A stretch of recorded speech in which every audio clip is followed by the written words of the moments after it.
Two quick ones. One for Dr. Gerstenmaier. Is there any update at all on downstream flights with ET deliveries? And obviously Hubble is the flight a lot of people are looking at down the road. Is there anything you can say there? And for Dr. Griffin, is there, speaking of Phoenix, is there anything you can add to the Mars rover situation? Dr. Stern's departure, that seemed like a kind of an abrupt thing this week that went on, and I didn't know if there's any light you'd care to shed on that. Thanks.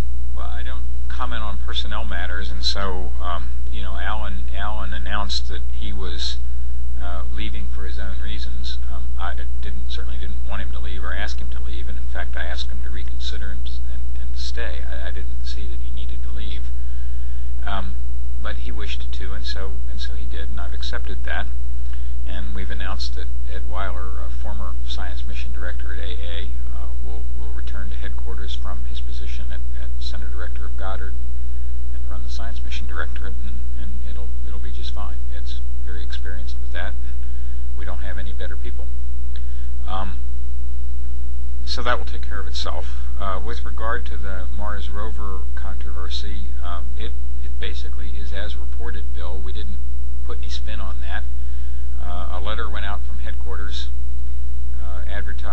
or directing budget cuts in Mars Odyssey operations and Mars rover operations that basically would have crippled ongoing programs.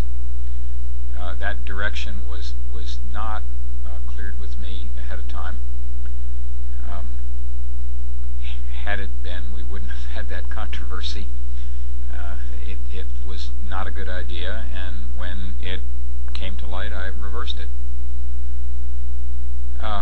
We go through budget exercises all the time at headquarters, as you know. If missions overrun or get extended in time, they need additional money to get supported, and we have to do less of something else in order to support what needs the money. So that happens all the time. It's very unusual to have a letter of direction go out to make cuts of the type that were described without it being fully vetted, and that happened in this case. And of course, my goal will be to see to it that doesn't happen again. It was just plain and simply a mistake, and there's nothing else I can really say about it. In terms of tank processing, the tanks we're getting now are essentially, you could think of them as clean build tanks, whereas before the tanks we had were tanks that had been built before the Katrina hurricane, and we were repairing and making modifications to those tanks. So we're gaining some experience in seeing how long it takes to put those tanks together, how to fabricate them, how to put them together. And HST is a little unique in the fact that we need to have two tanks down here ready to go support that mission, the tank for the flight itself and then the tank for the contingency flight. So we're off evaluating now what that production schedule looks like. We really don't have a good handle on that schedule yet. Once we understand a little bit better where that fits, so we'll then announce where we think those flights are going, if they're going to move, and see where they are. But right now, it's really a little early to look at that and see and assess, but we understand that the work is a little bit different than we had before, and we're going to have a different production schedule. So things will slip probably a little bit for those tanks. Todd Halverson of Florida Today for Gerst with kind of a follow. I'm wondering if you can give us a ballpark estimate, an idea of how the remainder of your station assembly missions are going to be spaced out between now and the end of 2010. If you take a look at the budget manifest or the flight manifest that we have out there, that's pretty much the framework that we've got laid out. We still haven't made an official decision yet on Atlantis, whether we're going to operate it or fly it 2 more times. Again, that's becoming pretty obvious to us that that's something we want to go do, and that's the way we're going to probably go put it together. We still got a little bit more work to do to make sure that that is absolutely the right thing to do, that there's not any hidden gotchas there.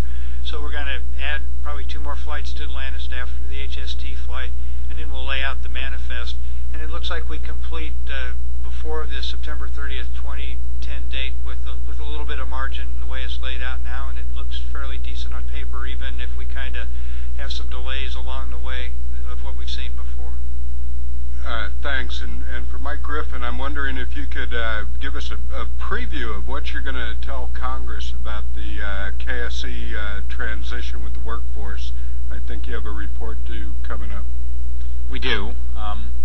The actual reporting date would have been March 24th, except that Congress is in recess, and we thought it was a little bit tacky to hand them a report while they were in recess.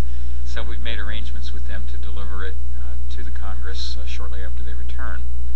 And no, I'm not going to go beyond my prior statements on the topic. I think they're entitled to the report first. It's the first of many. The legislation which requires the report requires us to deliver it every 6 months. It's a work in progress as we try to understand what happens to our workforce picture as we transition out of shuttle and into Orion and Ares. I don't mean to sound either cavalier about it or glib. I think all of you here know how hard I have worked to try to minimize the gap between shuttle retirement and the onset of new operations with a new system. But we will have, through for budgetary and many other reasons, we will have a gap of several years. We are ending the shuttle program after all. We are bringing the shuttle program to a close in 2010. And it will have very difficult effects on the local workforce. So I'll let the report speak for itself when it comes out. My name is Hiro Watanabe from Japanese newspaper Sankei Shimbun. My question would be not directly related to today's landing, but I want to ask Administrator Griffin about Space Shuttle's retirement. It will happen in 2010, and next generation space craft Orion will appear maybe 2014 or 2015, and this gap would be crucial for Japanese manned space activity. So I want to ask, is there any possibility to postpone the timing space shuttle's retirement? I mean,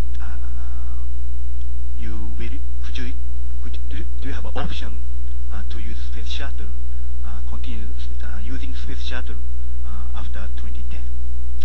No, I'm afraid not. We are retiring the shuttle in 2010. If we don't retire it in 2010, then we will not have the money to bring a new system online even by 2015.